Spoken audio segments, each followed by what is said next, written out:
ኣለይከስ ንሊሊ ይቕሬታ ሓቲትዋ ስለቲ ዝሓለፈ ኩሉ በደላተይ ይቕሬታ ግበርለይ ሊሊ ተኾነት እውን ንስኻ ትቕየር ሰብ ኣይኮንካን ስለዚ ኢላ ውሳነ ኣፍሊጣቶ ኣዶ ሊሊ ተኾና እውን ለኣለይክስ ከቢድ መጠንቀቕታ ኣጠንቂቕንዑ ንዓኻ ኣሚነ እየ ጓለይ ሰዲደያ በር ጓለይ ኣይ ካበደትንን ሰላም ተኸታተልቲ ናይዚ ቻነል ከመይ ኔኹም ከመይ ትኾኑ ኣነ ሰላም ኣለኹ እግዚአብሔር ይመስገን በብዘለኹምዎ ሰላምኩም ብዙሕ ተረፍ ይበለለይ ናበልኩ ሓደሽቲ ነዛ ቻነል እንኳዕ ብሰላም መጻኹም ሰብስክራይብ ብምግባር ደሞ ቤተሰብ ኩኑ ቤተሰብ ዝኾንኩም እውን ሸር ላይክ ናገርኩም ምትዋዕኹም ኣይፈለኒ ኩለኩም ይፈቲ እሽም ባርከስ ጎራት ሕዋተይ ሎማ ኣንቲ ሒዘልኩም ዝቐረብኩ ደሞ ከምዙ ኣብ መእተዊ ክሰምዕዎ ዝጸናሕኹም ብጉዳይ ዞም ሕዋትና ሊልን ኣለይክስን እየ ሒዘልኩም መጺአኒኹ ማለት እዩ ክሻብ መጨረሻ ሓቢርኩምኒ ጽንሑ ካብኡ ደሞ እዛ ቪድዮ ብላይክ ጀምርዋ ማለት እዩ እና ሎማ ኣንቲ ኣለይክስ ንሊሊ የቕሬታ ሓቲትዋ ኣሎ ኩሉ ስለቲ ዝበደልኩኺ ዋላ ደኣ ይበድልኪ በደል ኮይኑ ዝተሰማዐኪ ኩሉ የቕሬታ ግበርለይ ኣብ ዝሓለፈ እውን ዘየለ ዘረባ ተዛሪበ ገዲፈክ ስለ ዝኸድኩ ደሞ የቕሬታ ግበርለይ ኢልዋ ማለት እዩ ሊሊ ተኾነት እውናይ ንስኻ ዋላ ሓንቲ ትቕየር ሰብ ኣይኮንካን ካብ ሕልፍካ እውን ክትመሃር ኣይትኽእልን ኢኻ ሕጂ ዋላ የቕሬታ ጌረልካ ተመሪስካ ላኡ ኢኻ ምኽንያቱ ካብ ቤትን ትሕዳለይ ትፍለ ኣይቃበጽካያን ዘለኻ እና ካብ ኣዘይ ትፍለጥ ድሕር ኮይንካ ንሕና ክንስማዕማዕ ኣይንኽእልን የቕሬታ ጌረልካ እውን ትርጉም የውልን ክትርያ ተዛሪባቶ ማለት እዩ እና እንትሕር ደኣ ናይ ብሓቂ ጌጋኻ ተረዲኡካ ኮይኑ ጥፍኣትካ እንትሕር ኣሚን ካሉ ኮይንካ ይቕሬታ ትሓትት ኣለኻ ካብኡ ደሞ ንቤት ደሞ ካብ ህይወትካ ከተውፃ እንትሕር ደኣ ኮይንካ ግን ክንራዳዳእ ንኽእል ኢና ዋና ጠንቂ መባእሲትና ቤት እያ ስለዚ ይቕሬታ ኢለልካ ላብኣ ትኸይድ ተመሊስካ ትሕር ኮይንካ ትርጉም የውልን እንትሕር ካብ ህይወትካ ውፅኢኻ ናብራኻ ሓዳርካ ስራሕኻ ትገብር ተኮይንካ ግናይ ችግር የውልን ክንራዳዳእ ንኽእል ኢና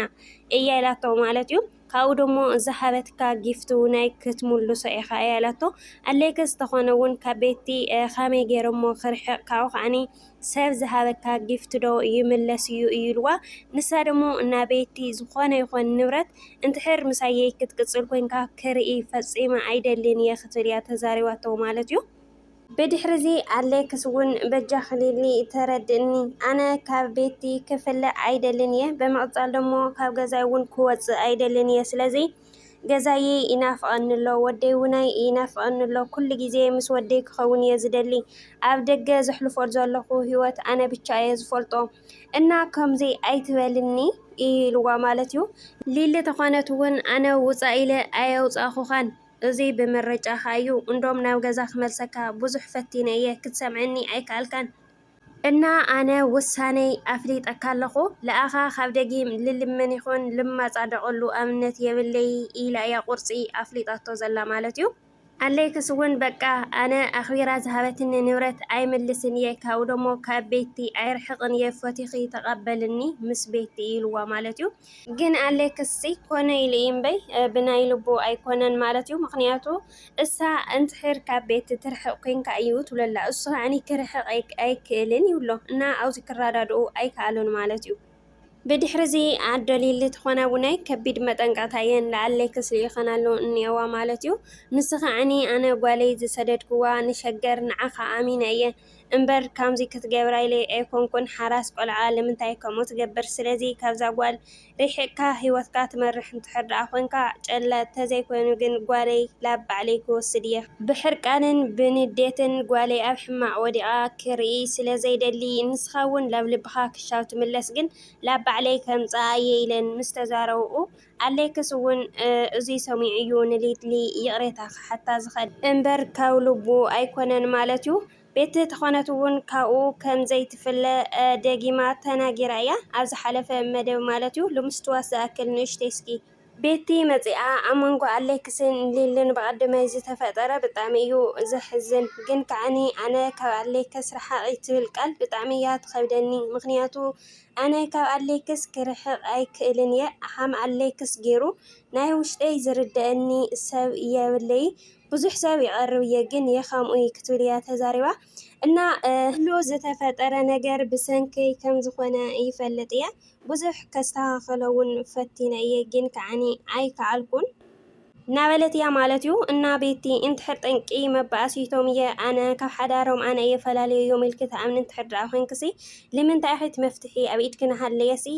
ዘይትወፅሎም ካብ ሂወቶም ማለት ካብ ኣለይከስስ ንምንታይ ዘይትርሕቂ ሓዳር ናይ ሰብ እናተበተነስ ንምንታይ ስቁኢልክ ትርኢ ኣለኺ ከመይ ኣኽኢሉኪ ማለት እዩ ቤቲ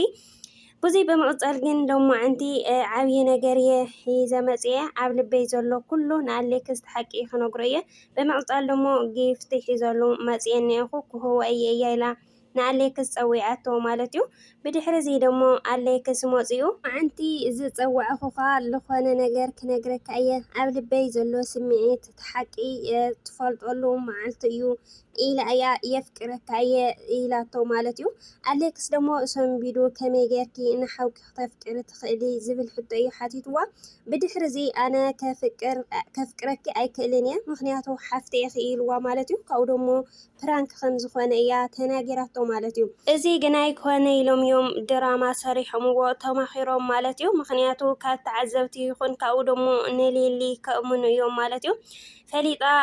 ንሳ የፍቅሪ ሒዙኒ ክትብሎሞ ንሱ ናይ ሓፍተ እኺ ኣነ ከፍቅረኪ ይኽእልን እየ ንሊሊ ብቻ እየ ዘፍቅር ክብላ እሞይ ብድሕሪኡ ምእንታን ሊሊ ክትኣምኖም እዮም ከምኡ ገይሮም ማለት እዩ ኣሌክስ እውን ተኾነ ኣነ ኣብ ውሽጠይ ዝነበረ ሓሳቢኺ ተዛሪብኪ ብውሽጠይ ተፍቅረኒ ዶ ትኾን ይብል እየ ነይረ እና ስለ ከምዚ ኢልኪት ዝተናገርኪ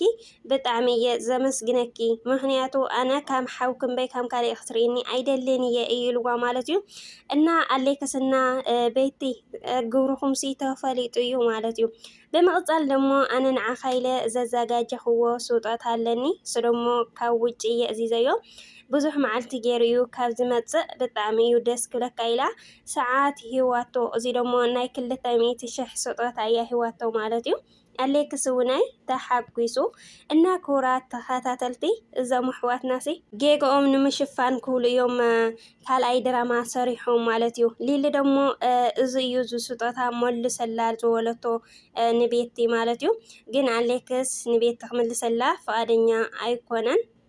ደሞ ክረዳድኡ ኣይከኣሉን ምስ ሊሊ ማለት እዩ እና ክቡራት ተኸታተልቲ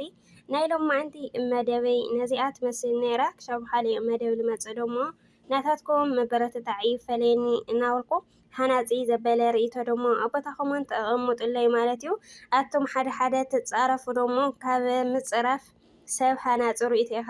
ትህቦ እሞ ብኡ ገይሩ ከዓኒ ይስተኻኸል ማለት እዩ